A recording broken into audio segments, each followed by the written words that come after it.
Hello, Royal Affairs family. This is Roy, and I'm one of your guides in Royal Affairs, where we show you affairs done right.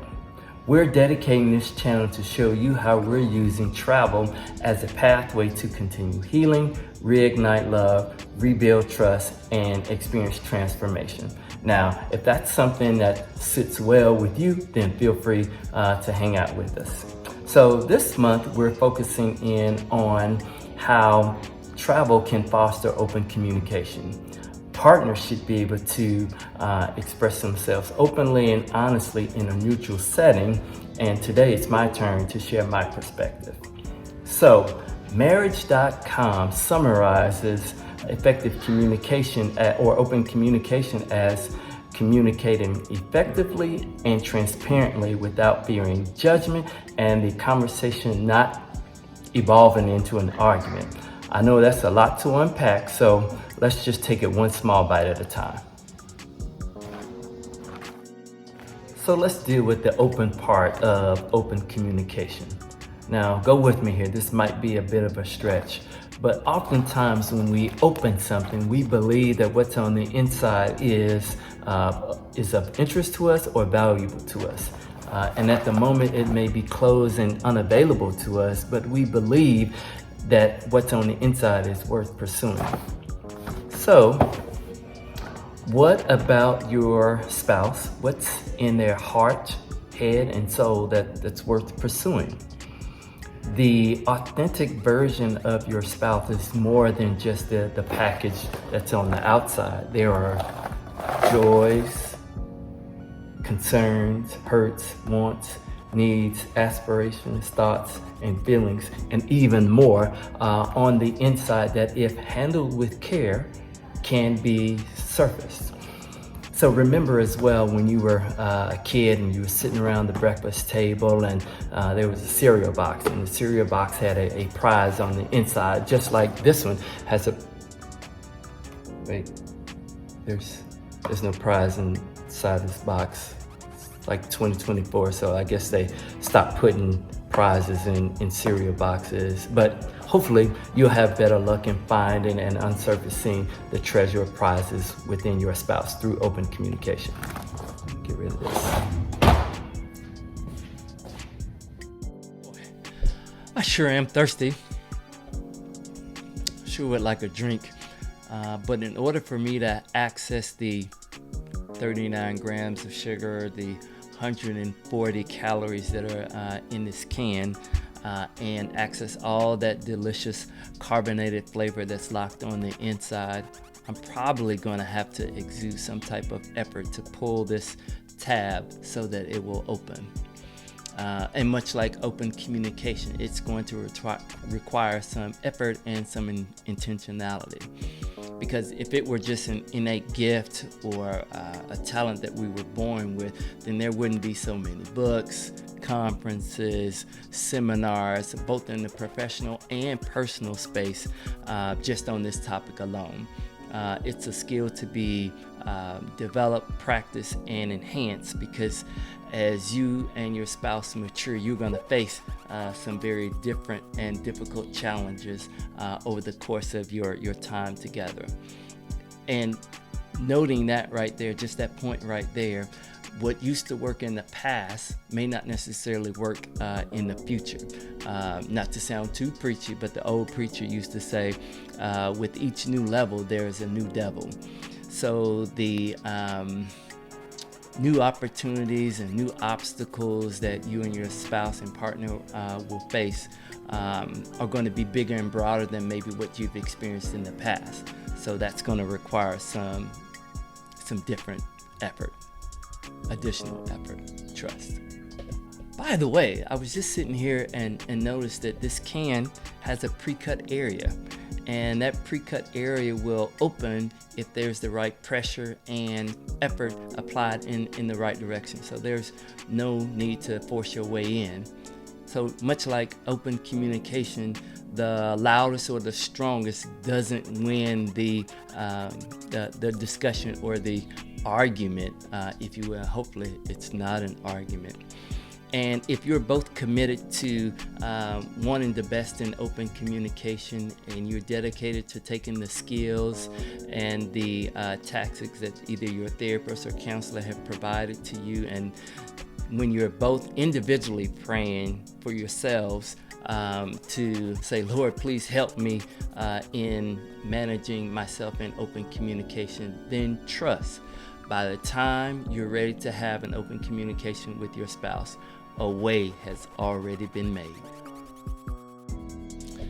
As well, I'll submit to you as well that open communication may look different from couple to couple and have varying degrees of openness. And is one right, wrong, better, or worse than the other? So if I open this envelope slightly, is it open? Or if I, take it all the way to the end, is it now is that open? Or is it only when I take everything out and reveal what's inside, is that being open? Open communication may be a process. You may start at one point and then over time grow into something different. And at first, that open communication may seem awkward and uncomfortable, and it may not even end up being this amazing experience the first time or even the first few times. But don't give up. Just like any new skill, it takes some practice. And just like I alluded to earlier, varying degrees of openness, and that varying degrees of openness may be different in different settings. So as you're traveling and you get to the hotel and you check in your room and you eventually go out to dinner, or if you're on the beach and you're walking, holding hands side by side, those two experiences may be totally different. But is one right, wrong, or better or worse than the other? You guys decide. But the key is to find you all's sweet spot as it relates to engaging and navigating through open communication. So as well, in looking at open communication, here's a personal note. So for me and Yolanda, for a long time, I wouldn't engage in open communication. I would just lay in the bed, face the other direction, sometimes even have my eyes closed, and Yolanda would want to engage in open communication. But over time, I grew to the point where I would engage and sit up and face Yolanda, sit up and face Yolanda, and have those open conversations. And a lot of times now, we have those conversations in our bathroom. It's behind two sets of closed doors, so we can hear the kids if they're coming, because they have to open two sets of doors. But it allows us to actively engage in open communication and share our thoughts and feelings and listen to the other person's perspective. But key and critical to that is also having the ability to take the skills and techniques that some of our counselors and therapists have shared with us. One example was, hey, maybe you guys should have a baton, and the person who has the baton is the speaker at that particular moment, or using a sand timer to indicate that you have the opportunity to respond, but your response is going to be time boxed so that the other person has an opportunity to respond as well, so that there's a exchange of ideas, thoughts, and feelings from one person to the next. And then also one technique is to have a safety word, say for instance pineapple, to let the person know that you're triggered or not feeling safe. So over the years, and this is still work in progress for us as we're navigating through these open communication streets, and hopefully we're able to share some of those thoughts and ideas with you of how we've navigated through open communication. So how is travel involved again, you may be asking yourself? So about a week ago, Yolanda put out her perspective on open communication, where she talked about, well, wouldn't it be great if during your next vacation in a distraction free environment away from the noise and the chores of the daily grind, that you and your spouse are able to engage in open communication. Not necessarily to try and solve world peace, but just focus on maybe just one issue, just one, not every issue that you've ever had, but just one issue. Check out her video and make sure you bring your a pen and paper so you can catch everything that she's putting down. So while on vacation, and even as you're enjoying their pretty smile, as you're enjoying the shape, the curves, and the muscles that you like, or enjoying their infectious laugh, that inside of your partner there are other treasures to be uncovered if you all choose to dig, explore, and openly communicate to get to the other side of where that treasure is. That treasure trove of thoughts and feelings can lead to being heard and acknowledged, and at a minimum, and as a bonus, that you reach a shared understanding. Pin note, open communication does not necessarily mean that you walk away agreeing to everything or singing kumbaya, but it does mean that you walk away with a shared understanding of each other's feelings, and that you don't do any additional emotional harm, physical harm, or additional stress. Now, it may require that there's some additional processing that needs to be done, some internal work that needs to be done, and maybe even some behavior modification. But that's all part of the growing process that can result from open communication. Then you get to celebrate even more on your vacation. So not only did you do the zip lining, the cliff diving, the snorkeling, the dune buggies, but you were actually able to navigate maybe through a tough conversation.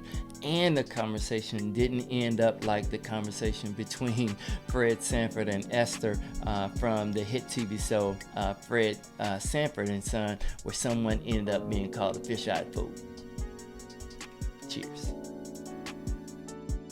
While I'm certainly no expert and am continuing to learn as well, I hope that some of these analogies and insights and tips resonated with you today and offered a glimpse into open communication. And if any of them did, make sure to let me know in the comments below.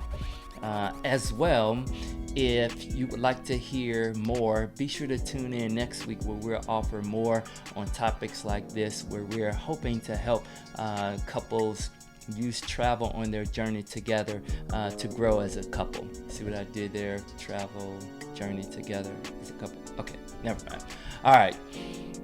As you know, if you like what you've heard, be sure to hit that like button. And then as well, if you'd like to hear more topics like this, be sure to subscribe. And if you'd like to be notified when the next video is released, be sure to hit that notification so you too can be aware when new videos are released, and you too can enjoy Affairs Done Right. See you next time.